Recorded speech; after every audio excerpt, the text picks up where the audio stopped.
How to reinstall OS using SolusVM OS Reinstaller.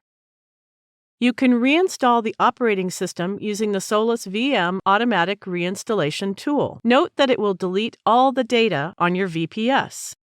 Log into your SolusVM control panel. If there is more than one server, click to select the appropriate one. Click the Reinstall option. Select the operating system you want to install and then click the Reinstall button.